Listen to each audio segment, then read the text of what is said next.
we've achieved the success that we have. 40 million people use Grammarly every day. We have been continuing to grow. And I think it's largely because what we've focused on most is how a human and an AI work together and how the AI can really support you. And we just believe AI detection is not going to be enough. Clearly, the answer is not no AI allowed. That is just silly. Institutions that are doing that are not setting their students up for success. What is better is for institutions to be able to say, this is what you can do, and then this is what you can't do for this assignment. Can you use an open-ended chatbot or not? And if so, what are the parameters that you can and can't do? And then we can produce a report that says exactly what the student did, that both sides can verify. Really, we think the future of how human provenance in the AI era will work.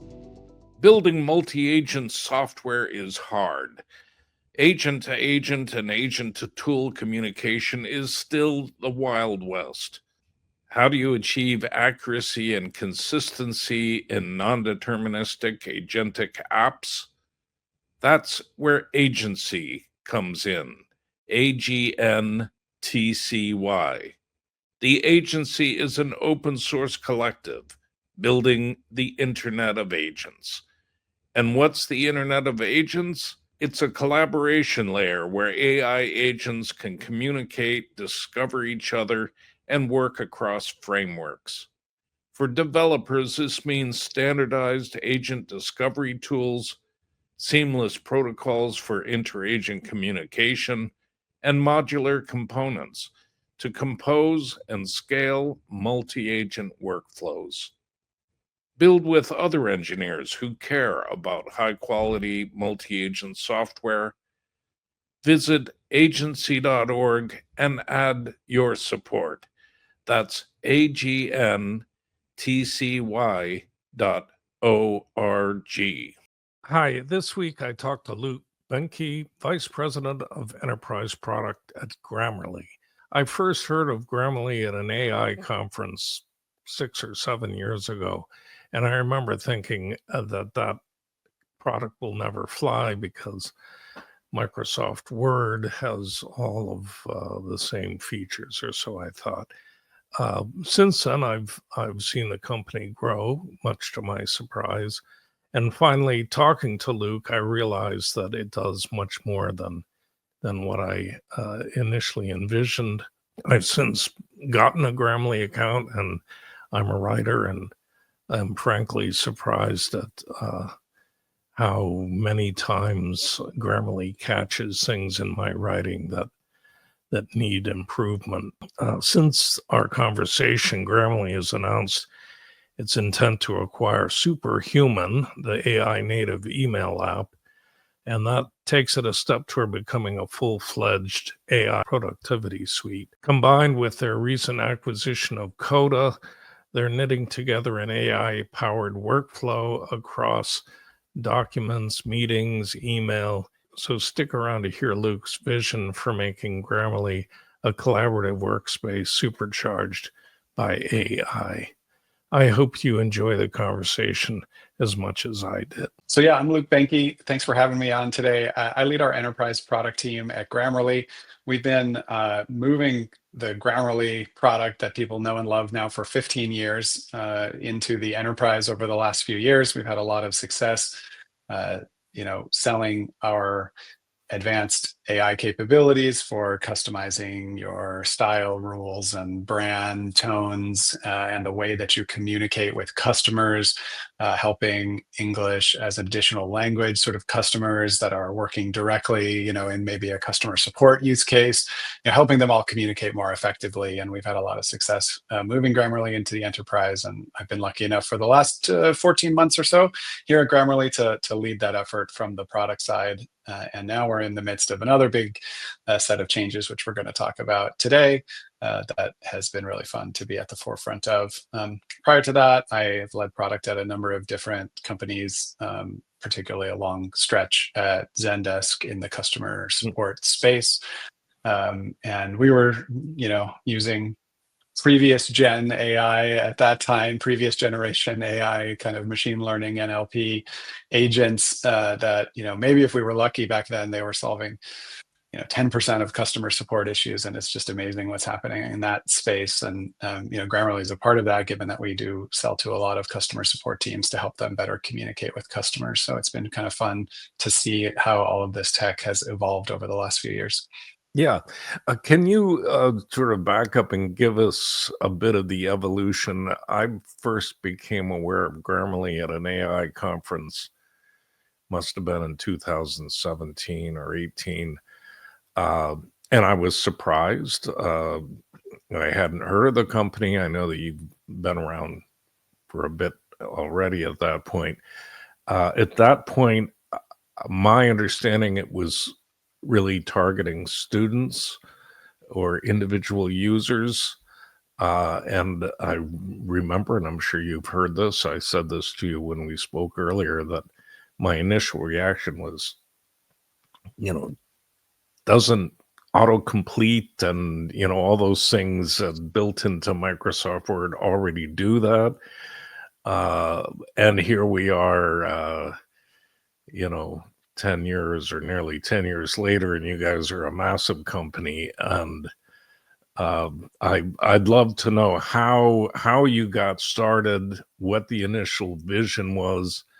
As you say, you were using AI from the beginning, and how the product is evolved, and then we can talk about how it moved into enterprise and what enterprises are using it for, and then of course now your support of agents. But can you sort of give us a little history of Grammarly? Definitely. Yeah, so we were founded in 2009, and our goal really from day one was helping people build confidence when communicating, particularly when writing. Most people don't actually think of themselves as great writers. We have a lot of data on this. They don't feel confident, that they're saying the right things. They don't want to look silly in a critical email, or before they hand in homework at school, or before they have if they're having a conversation with a customer or something. Like, it's just it's a real challenge, and it remains even a challenge in the age of LLMs, which we can talk about. But obviously, 2009, long before generative AI. And so we were in many ways probably a lot of people's first touch with like an AI. Now we call it kind of an agent. I mean, you install it in your browser or on your desktop. It shows up in every text box where you're working, where you give us access. And it's just helping. It's just providing a consistent experience. You are right that there are a lot of spell checkers built into OSs or built into different walled gardens. Microsoft has their own system, Google has their own system, etc. But Grammarly kind of creates this very familiar, easy to use, really beloved experience that isn't too pushy, but comes in at the right times, helps you correct your words. And now, of course, with Gen AI, it helps you generate words, helps you make improvements, like, make it shorter, make it sound more like me, make it friendlier, all these sorts of improvements that you can do. And it just shows up while you're working. You don't have to go to a new destination to write. It's contextually aware of what you're doing. And we really feel like we've achieved the success that we have. 40 million people use Grammarly every day. We have been continuing to grow, despite all the questions you were asking, Craig, of like, is there really a need for this in this crowded space? We've been continuing to grow, and I think it's largely because what we've focused on most is how a human and an AI work together, and how the AI can really support you. You don't have to learn anything to use Grammarly. You don't have to learn how to be a prompt engineer. You don't have to install complex sort of like, customizations or anything. You just sort of start using it. It starts to learn what kinds of mistakes you often make and can help you correct those. It can help learn your tone and the way you speak. And it's just this very personal, assistant that helps you write. And that's really what we're known for today. I can talk about our move into the enterprise. Mostly we've been, for those 15 years, since 2009, focused on serving individuals. And you are right that students was a big initial use case, helping students write, papers and work on their homework. Currently, our business is actually uh, increasingly, and in fact now more professionals using our product than students, but both continue to be really, really important users of the product and personas that on the product team that we build for. And then increasingly since 2019 or so is when we launched our first Grammarly for Business, Grammarly Teams offering. And now, like I said, we serve a pretty good percentage of the Fortune 500 and have had a chance to really, actually launch our product offering at scale into enterprises. And that's been a fun journey, which I'm happy to talk more about, but I'll pause there. Yeah. Yeah, I'd like to know on moving into the enterprise, do you sell seats or is this an enterprise wide application, or a subscription? How do you do that? Yeah, we start with seats. We're often, purchased by the marketing department who wants to write better content and, superpower their group, or by the customer support team, who maybe English is not their first language, and they are communicating in real time with, their name of the game there is speed, and they don't have time often to correct their text via a chatbot, an LLM chatbot or something. So having Grammarly show up right in line and kind of ensure that they're able to respond to cases, tickets, or chats in real time is a big use case. And then also IT often buys us, where they see that employees are bringing Grammarly to work. They love Grammarly. They use it. They've used it sometimes since they were a student, and now they brought it to work. And then IT comes in and says, oh, let's see, we got to decide what this company's doing. We got to see what they're up to and make a decision on whether we want to provide licenses of Grammarly for a subset, or in increasing cases for giving all employees the chance to access Grammarly. And of course, they get advanced security controls and ability to really ensure that it's configured in the way that they want. They can even encrypt any data that we do store with their own key now. Of course, we never train on enterprise data ever. That's just becoming the norm. Hopefully that's what every vendor is doing these days. And so, they have an opportunity to really understand what we're doing and control the settings that they want. And so, yeah, we've seen success kind of across those different motions, mostly a seat-based model today, though, of course, as we've had a chance to sell more across an organization, we do have like enterprise license agreement models that become much more flexible as we do larger deployments.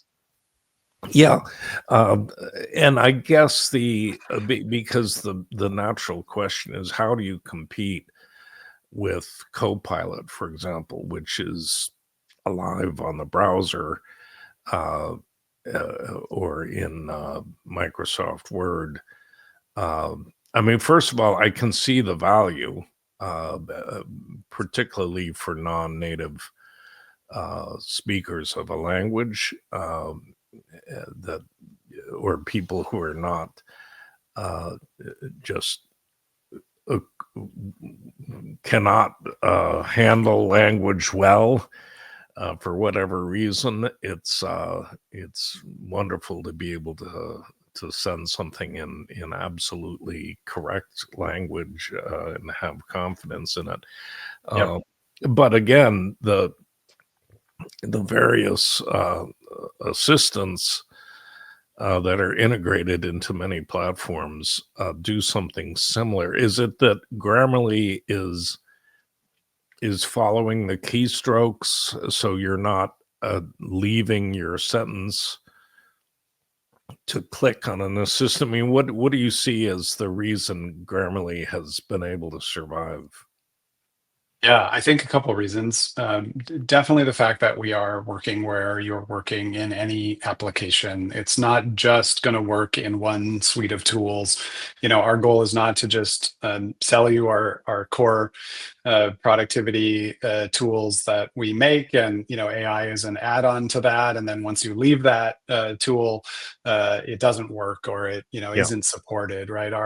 We're just there to get to know you as an individual user, or organizations can customize us to their needs, and we show up everywhere where you're working. And we've even found that in so-called sort of like Microsoft shops that we sell to. We have data on where which apps employees are using, and in many cases still 60-70% of the time employees are not working within a certain walled garden, right? And so having a consistent experience everywhere you're writing is the biggest reason why people use Grammarly. They know that they're going to get that everywhere. They're going to get that support regardless of which apps they are using. And so we've really managed to kind of carve out that neutral position on any website, any application where you've allowed us to run. We'll be there to help your employees, or your, within an educational institution, will help students do work. So that's probably the biggest one. I also think, there's something that's been true since day one for Grammarly, which LLMs obviously solve so many different interesting use cases, and we're so excited about the future there. But this idea of just a consistent final check on the work that you're doing, and have that, again, consistent everywhere you're working, but that last sort of confidence that I don't have any of these like red underlines that I just made a silly mistake. And it goes even further than just basic spelling and punctuation. It really says like, here's, these sentences are a little awkward, let's fix them. Or it really gets into some advanced suggestions, and kind of having that final check before you hit send, I think, is still unique for us. There isn't really any provider who's doing that, and doing it across every system. I mean, some of these tools have built-in spell checkers, but we think, like I said, we're a familiar experience. The way that the AI and the human work together in Grammarly, I think, is very unique. We've managed to find this very fine line between popping up and telling you, hey, you should really fix this, without being annoying. And that's kind of like this very unique, very Grammarly thing. And as we transition and look forward to what we are doing and can do with LLMs, we don't want to lose that history, because it is such an important part of our product. And I think it is why people really do fall in love with Grammarly. Yeah, and we'll get to the agentic stuff in a minute, but I'm really interested right now in this feature you came out with. I, I I don't know if I think last month, called Author or Authorship. Uh, Authorship. Yep. yeah, that will scan a document and give you, and I haven't used it, so I don't know if it's visually by color coding sentences or something, which sentences were written by a human, which were written by AI, which were AI edited. And that's particularly relevant to me because, at this point, I work with, and I haven't tried Grammarly, I'm sorry to say. I will. I've got a, You uh, should try it. It's free. You can try it for free and see yeah, if you like it. yeah, and I've got it on my list. But I do use a couple of different models. Chat or GPT-4o is the one I use the most, and I'm back and forth all the time as I'm writing, doing research, or sort of brainstorming with the model on language, and on doing outlines, and on occasion writing a draft, or asking for help in smoothing out a sentence or creating a transition. It speeds up the writing process enormously. And now a lot of places are sending these very draconian messages saying, if no AI allowed, and if you're caught using AI, you're out, and that sort of Yeah. thing. But it's much more complex than that because, it's at this point, it's part of your workflow. It's not like you're telling a model to write something and then copying it and using it directly. I mean, certainly I understand the concern about that, but I don't know what parts of my stuff is AI written because it's just it's a spaghetti process.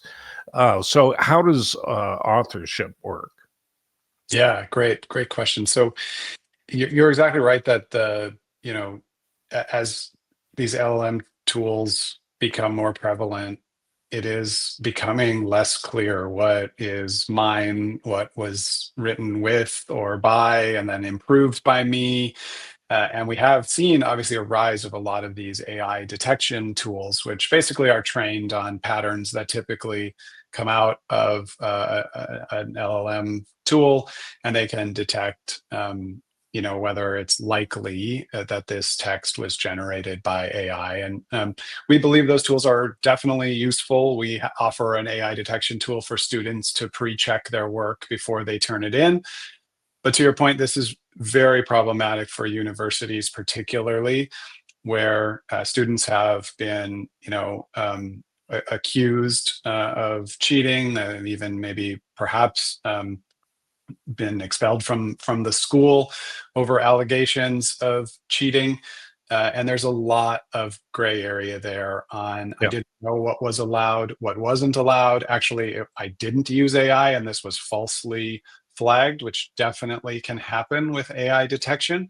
And this is serious business. People, these students' kind of lives and reputation are at stake. And it's also true increasingly in the workforce as AI detection is being used on resumes and cover letters coming in, for instance. So it's making a first round of decisions around, a hiring situation, or if you're writing a report, a research report or something, you want to be able to understand how much of this was just generated with AI versus generated by a human. And we just believe AI detection is not going to be enough. It's certainly one of many tools, but it's not going to be enough. And Yeah. so it actually all started. There was a student named Marley who was accused of, she used Grammarly to write her paper. She believed her school told her it was okay to use Grammarly, which most schools do. But then when she turned it in, she was accused of using AI, and she posted this TikTok about it, which went viral. And we saw it, and it gave us an idea to really rethink this whole space. And the way we did is with our authorship capability, which allows a student, it can be pre-configured by their university, or the student themselves can enable this feature. It's a little fingerprint icon that they can click. It starts tracking from the start of their document, works now in Google Docs and in Microsoft Word. It starts tracking how you created that document. Did you use AI? Did you paste in from external sources? If you paste it in, it brings in some metadata. We understand it came from Wikipedia. We can help you actually properly cite it, automatically cite it for you, so that you're being clear that you pulled in something from another source. Or if you copied and pasted it from an LLM, ChatGPT, et cetera, we can see that. We can tag that this was generated by AI. You can also cite that. Increasingly, AI citations is becoming one, in some cases, an acceptable form of using AI. But then as you change it and make it your own, we're actually watching you do that. And then it's not just inferring based on language patterns. It's really understanding, what did this human type versus what did they use an AI tool for? And at the end, it produces a report that says percent of text that was generated by a human, that was copied and pasted, that was generated with AI or improved, with AI. And then how was that text that was generated by AI actually then enhanced by a human after the fact? You can even watch a playback of how the student or the individual created that document. And then you can turn it in almost like a certificate alongside of the piece of work that says this was really generated by me. We just came back from a large educational conference, ASU plus GSV, a couple weeks ago. This was sort of, which we launched this generally available. We're really like leading the way here, and it was really the belle of the ball there. Institutions really believe this is the future, and like I said, I actually think there's a lot of business use cases for this as well. And so we're really excited to kind of be leading the way on that. And I think it's just one of many examples where I think our thoughtful, Grammarly's thoughtful approach to how humans and AI work together in this future. Clearly, the answer is not no AI allowed. That is just silly. Institutions that are doing that are not setting their students up for success in the real world. And you know, what is better is for institutions to be able to say, this is what you can do, and then this is what you can't do for this assignment. You know, can you use an open-ended chatbot or not? And if so, what are the parameters that you can and can't do? And then we can produce a report that says exactly what the student did, that the student you know, can verify. Both sides can verify, and it's just really, we think, the future of how you know, human provenance in the AI era will work. Yeah, it's funny. From my point of view, I think schools should teach how to use LLMs or other AI systems because they're not going away, and they're only going to become more integrated. And I also don't. I mean, I understand in education because you want students to be doing the work. But in other settings, in an enterprise setting, I mean, as long as a document is factual and not plagiarized, I don't understand why it would matter if it's written by AI or not, unless, I mean, there's been a lot of research about AI generated content filling up the internet and then getting into the training data, and there being some you know, some collapse to the mean in generation because the training data is so similar. But in the enterprise, do you find the enterprises concerned about this as much as they might be in education, as long as the output is factually correct and not plagiarized?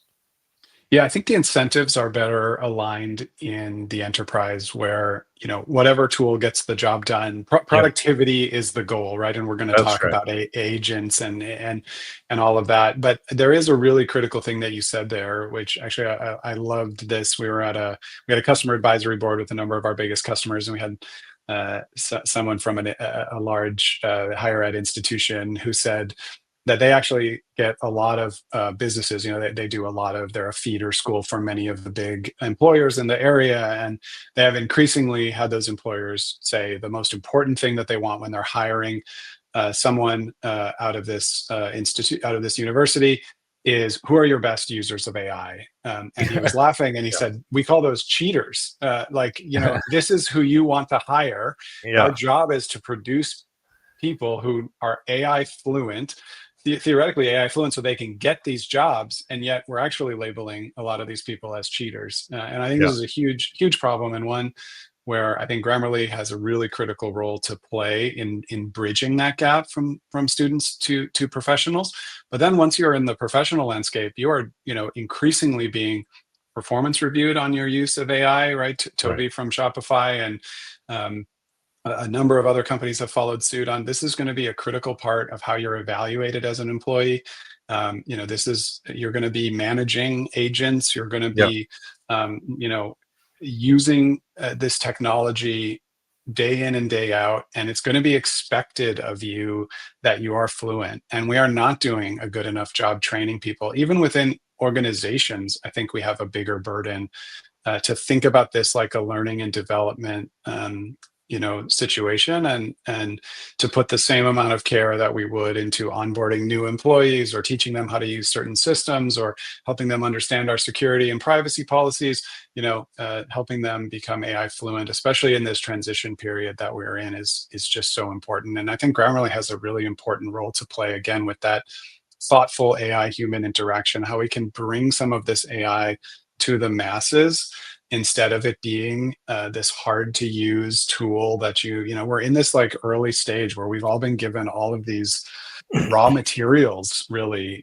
with AI. And some people are emerging as super users. Some people are afraid and self-admit that they're just not touching this stuff, and they don't, really know what it means for them. And I think Grammarly can do this great just because of this thoughtful way that we've always approached bringing AI to a wide group of people. I think we can be an interesting bridge there in this kind of exciting moment in AI. Building multi-agent software is hard. Agent-to-agent and agent-to-tool communication is still the Wild West. How do you achieve accuracy and consistency in non-deterministic agentic apps? That's where agency comes in. AGNTCY. The agency is an open source collective building the Internet of Agents. And what's the Internet of Agents? It's a collaboration layer where AI agents can communicate, discover each other, and work across frameworks. For developers, this means standardized agent discovery tools, seamless protocols for interagent communication, and modular components to compose and scale multi-agent workflows. Build with other engineers who care about high-quality multi-agent software. Visit agency.org and add your support. That's agntcy.org.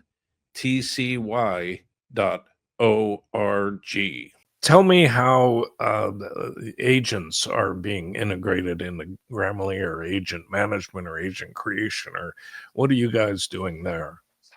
Yeah, so I think it really starts with this understanding that while Grammarly has been known as this kind of ubiquitous AI proofreader, as I was talking about, something that we've built behind the scenes that just works when you download Grammarly either as a browser extension or on your Mac or Windows PC.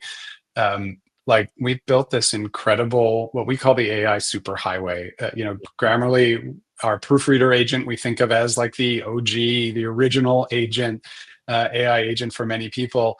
And we had to do a lot to make that agent work in every single situation. The way that Google Docs renders text is very different from the way that Microsoft renders text. And for Grammarly to work seamlessly across those two surfaces, to make it work in Excel and Google Sheets, to make it work in almost every text box on the web, every desktop application, we put a lot of effort into this AI delivery mechanism, essentially, that brings these really thoughtful, helpful AI helpers right to your fingertips while you're working. It can, understand what's happening on your screen. It can understand you personally. It can understand the kinds of things you're trying to do, and it brings it right there. And so we call that kind of our superhighway, this ability to have someone configure something in Grammarly and then have it go right to their employees' fingertips as they're working.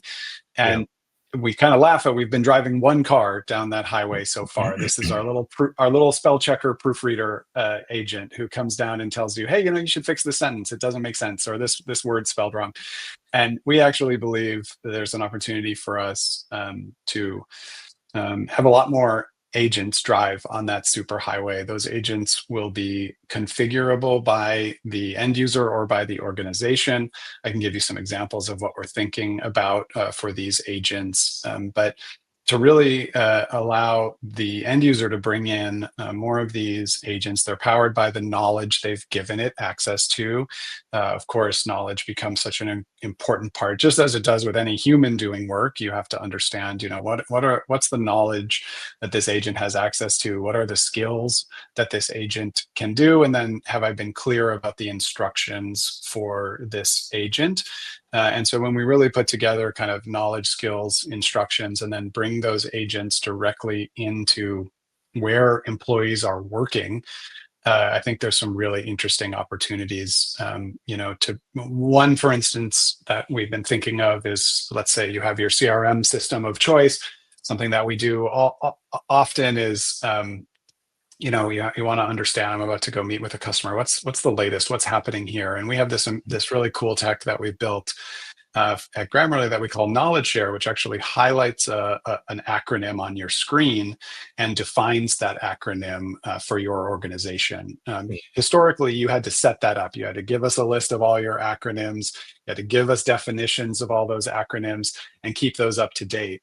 But with knowledge, ingestions and integrations, and with LLMs, we can actually be much smarter about saying, when you hover over a customer name, you're hovering over Acme Co. that you're just reading in a document. You're like, oh, are they a customer? You can hover over it. And let's say you use Salesforce. We built you a little Salesforce agent. It can pop up automatically right where you're working and say, Acme Co. is a customer. Here's all the information. There's a current open deal, an open opportunity. Here's the current spend. Here's the current contacts. Here's the latest communication.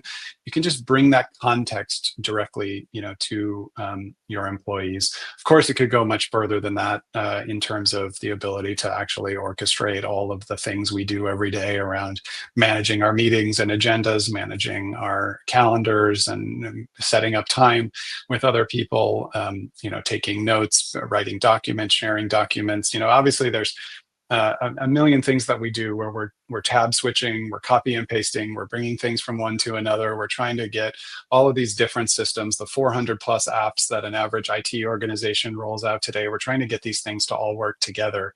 But with Grammarly just being right at your fingertips, being able to bring this knowledge, be able to interact with these agents directly where you're working, ask them to go do something, check in on their work, see what they're doing, and come back to you, again, right where you're working. We just think it's a really interesting future. And again, everybody's talking about agents these days. We don't think we're the only ones, but we think it's a really unique take on agents. And what I love about it is kind of bringing this concept down to earth for a lot of employees who are like, what, I'm supposed to be doing agents? Like, what does that even mean?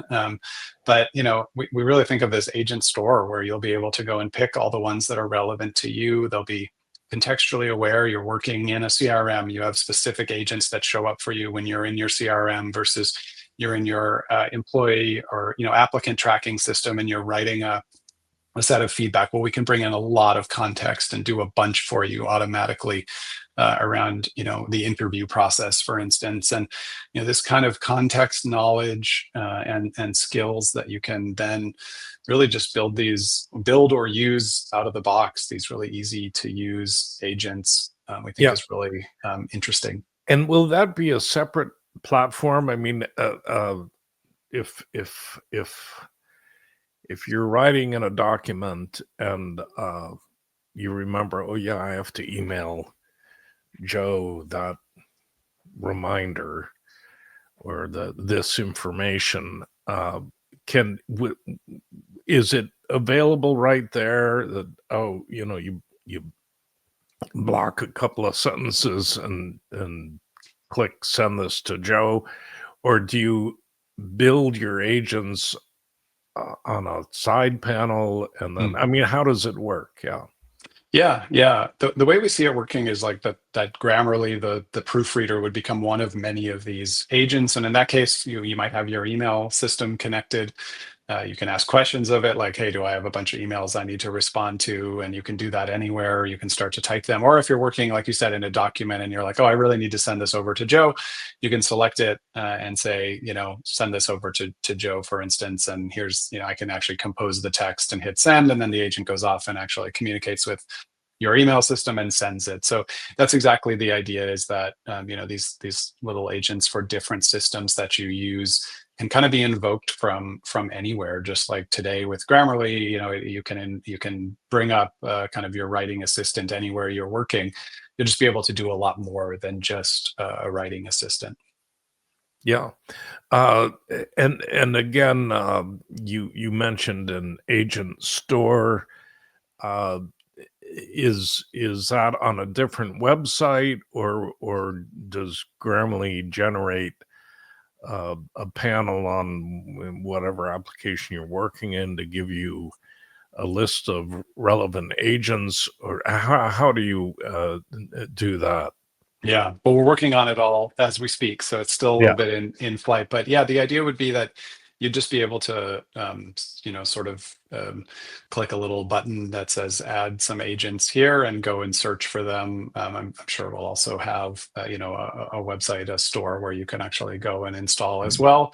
But the idea would be that you'd be able to discover these things directly where you are working, and you wouldn't really have to leave the experience that you're right, in to kind of discover what might be relevant for you. And then, of course, there's a whole nother take on it, which is that IT can also configure, what their employees have access to and who has access to what. And we actually, a lot of this platform is being built off of our acquisition of a company called Coda, which we right. which we completed Yeah, in January of this year. And Coda has built 800 integrations to other systems. Those integrations have very clear skills about what they can do, what they can read and write in those other systems. Their permissions can be set up by individuals or can be managed kind of globally by IT. And so they've really built this incredible foundation for, Coda's core product is a document kind of team hub and document product. And they built this amazing integration platform for how you bring data into documents. But that same technology is what we are using to build out this agent platform based on these 800 plus knowledge integrations. I see. Is this, are you talking about stuff that is going to be launched? How much of this is available to enterprise today, and how much of that is going to be available to the individual Grammarly user? Yeah, I am definitely talking about stuff that's coming in the near future. Today we have our proofreader agent, we have AI detection agent that you can invoke, we have a plagiarism detection agent. So those are examples. We have the ability for you to configure what we call like a writing expert, somebody who's really good at the thing that you're doing, who comes in and gives you more advanced feedback on what you're doing. So we have the shoots of what I'm talking about here, and I'm not talking about totally theoretical things. Yeah. Today, individuals and enterprises can kind of bring in these additional capabilities beyond proofreading and generating text. And so we really have the foundation there, but bringing in these 800 knowledge integrations and creating the agent store is very much what we're working on as we speak. So you're getting a little sneak preview. We've been going out to talk about this actually a lot. Shashir, our CEO, has been talking about this a lot in a number of places. Just this is where we're going, and we're pretty excited about it. And like I said, we have the basics. It will be available, both for individual users who want to connect their calendar and their Gmail and other systems and be able to use these tools together, as well as available for enterprises to set up centrally, enable kind of enterprise search, results augmented generation across their data, and then invoke these individual agents that they've built or that have been built in in a store. Yeah. And the agent, I mean, it's interesting. I just got back from an IBM event and they were talking about their agent platform. And then I had a call yesterday with a startup talking about its agent platform. Uh, and probably it will be the case that in a year or 2 years, we're all going to be managing, a dozen agents individually, and then in enterprise there'll be, who knows, thousands of agents. Uh, you use the term walled garden, and there are these ecosystems within different companies. But for example, with Grammarly's agents, will they be able to speak to agents in other ecosystems outside of Grammarly? And how do you see this just conceptually developing, Yeah. that everyone's going to have all these agents? They'll be able to talk to other agents from other ecosystems. I mean, is a few years ago, I talked to somebody, not a few years ago, more within last year, at Microsoft, and they use the term society of agents, Mm. that we're going to be living alongside the society of agents. How do you see that developing as each company builds up this agent workforce around their core product? Yeah, actually, that's funny. I listened to that Society of Agents podcast of No. yours actually Yeah. just the other day. So that was super fascinating to call it that way, or to call it that society. I think there's some interesting things that evokes that I agree with. But yeah, I think a couple things are becoming true. You know, number one, it is clear of agents.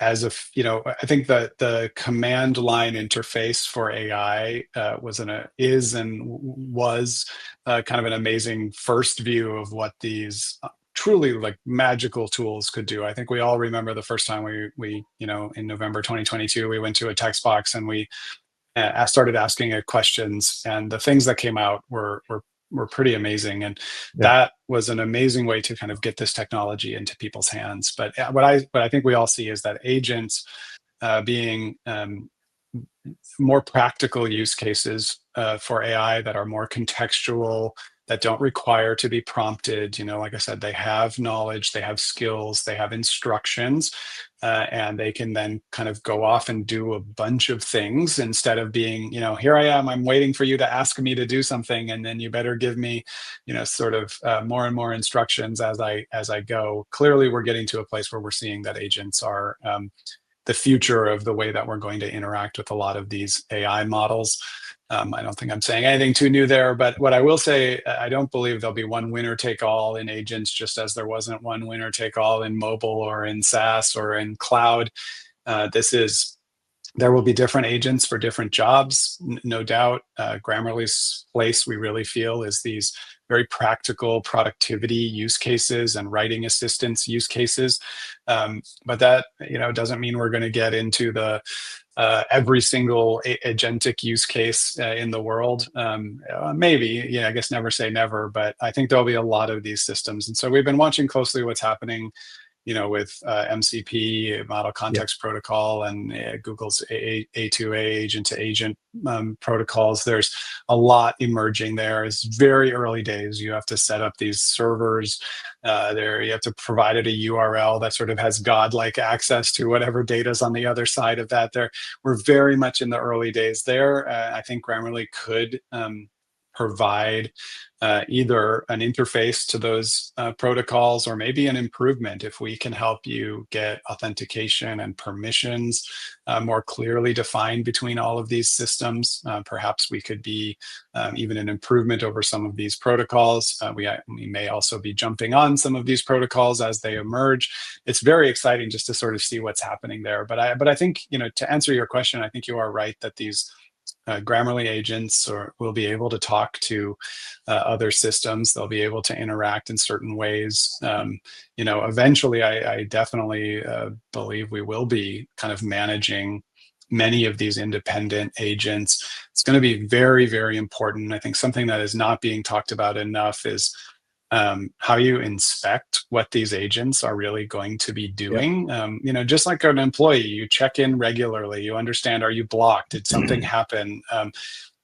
Did you make a mistake? Maybe you went in the wrong direction. And these agents, they'll be able to work very fast. And so you really have to be careful of what they could go off and do, right? Hallucination is still a very real problem, even though it's gotten much better over the last few years. And just it's hard for these things to take a lot of instructions all at once and take actions. And so it'll be very interesting how, and I think this is another place where Grammarly in the future could play a sort of, how are you able to see what's really happening across the various things that you're doing? Is anybody stuck? Did something go wrong? Has something gone in the wrong direction? Do you need to intervene? And so that'll be another kind of interesting thing to watch as we get to more of these workflows sort of happening behind the scenes. How are you're still in control of this AI. It is still something that we humans have built, that we have created a set of at least initial instructions for. And therefore, it is important that we're able to kind of understand what these AIs are doing, and to truly manage them like you would a human on your team. And I think Grammarly has a unique role to play, seeing across a bunch of the places you're working and a bunch of the tools you're working in, and to help give you that layer as well.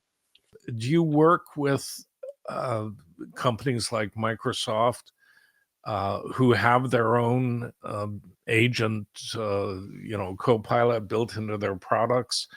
And do you see there being kind of a convergence among a lot of these companies that are building agentic platforms, and that there'll be sort of specializations that, oh, you go to Grammarly for this, you go to so and so for that, or do you think it'll be just what people are comfortable with? I mean, it's a massive market, horizontal market, and there's plenty of room for a lot of different players. So, I grew up with Grammarly. I'm going to use Grammarly. I grew up with, I don't know, whatever it is, Microsoft Copilot, because we are talking about the next generation. I mean, I'm kind of an obsolete user at this point. So how do you see that developing? Yeah. I think our stance on being this kind of, we don't have any other motivation other than making employees or students extremely productive and capable in their day to day. We have no affiliation to any one, platform. I think indicates to me that we should be partnering with Microsoft or Google to find places where we can offer our capabilities on their platform as well, and bring, if it's the best way to get these solutions directly into the hands of a user.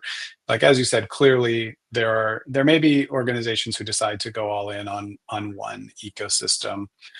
But I actually think that hasn't been how technology has played out. That's definitely not how SaaS has played out. And I think AI will look a lot like SaaS in terms of there was a time where it was like, you will have one software provider for all of these sort of suite of productivity tools. And now I think we all struggle with it, to be honest. We use so many different tools, even within our Grammarly organization. We use so many different, document surfaces. We use so many different, calendaring tools.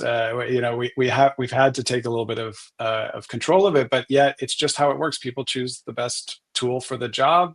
SaaS and kind of the software revolution of the last 15 years has really made kind of best tool for the job will win and will become part of a stack, and interoperability is extremely important. And we think that's something really unique for us, where we have an advantage. And so from that perspective, even though we, I guess, ostensibly compete in many deals with Copilot, we often sit right alongside, and they see different use cases for different tools. And so being involved in these other ecosystems is likely also, in our future. I would love to get to a place where we have this really incredible, extensive platform of AI agents and apps, where we could see an organization going all in on the Grammarly platform for how they run a lot of their productivity tools. And we may get there. I'm excited about that day and that vision. But certainly for now, I think really being a good citizen of everywhere our customers are working is our goal. And so from that perspective, partnering, may very well make sense as well. Yeah. And when do you see the full agentic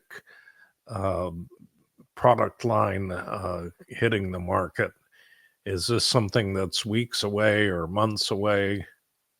Yeah, like I said, I think we have a number of these additional use cases, agents beyond proofreading today that are already live with Yeah. Grammarly. And I think over the next weeks and months, you'll see more and more of this. It may result in kind of a larger launch moment sometime this year. But we're really just trying to iterate as quickly as possible. Speed is the name of the game in this at this time. As you know, it seems like every day you wake up and there's some new AI paradigm shift out there, and so for us, we're not waiting. We're really just going to move forward on incrementally releasing a lot of this capability to customers. One thing we've done, 15 years of serving a pretty wide group of consumers, is we've gotten very good at testing, experimentation, and learning. And I think it's such an advantage to our enterprise business that we can do a lot of that learning with our self-service kind of individual customers. You can see what, and of course, these are just people that work in organizations or that, you know, students that go to a school. So they're still the same end users, but they're generally willing to try, adopt, learn. You don't have to go train 1,000, 10,000 people on how to use it's just one person where you can go and get a lot of feedback across a pretty large group. And then we can take that innovation and what we've learned directly to the enterprise. And it's something that I've loved everywhere I've worked. I've been fortunate that we've always built for the end user, the employee first. Zendesk was like that in customer service. It was all about making the agent who's sitting there 10 hours a day in Zendesk. How do we make their life amazing? And then, of course, we have to care about the buyer, the administrator, make sure that it meets all of their needs as well. But if you start with that end user, we've done a lot of proving the value of Grammarly to our customers. Today, we spent a lot of work over the last year quantifying the ROI, including actually allowing some employees to use Grammarly, some to install a version of Grammarly that isn't actually helping you in any way, but it's working behind the scenes, and then being able to actually show the employer, look, your customer satisfaction scores for the agents using Grammarly, the customer support agents using Grammarly, was actually much higher than for those not using Grammarly. We've had to really produce these ROI metrics, but it starts with building these amazing experiences that the employees love, they want to use, and then it becomes infectious within the organization. They say, please don't ever take this tool away from me. We have seen that where they say, oh, maybe we'll consolidate on one of these tools, and employees say, I can't give up Grammarly, and so they end up using us alongside other tools. And so that kind of focus on the end user, delivering value to the end user, making sure that what we have is really working. It's such an advantage for us because we're able to really see how individuals are using it and then bring those innovations directly into the enterprise.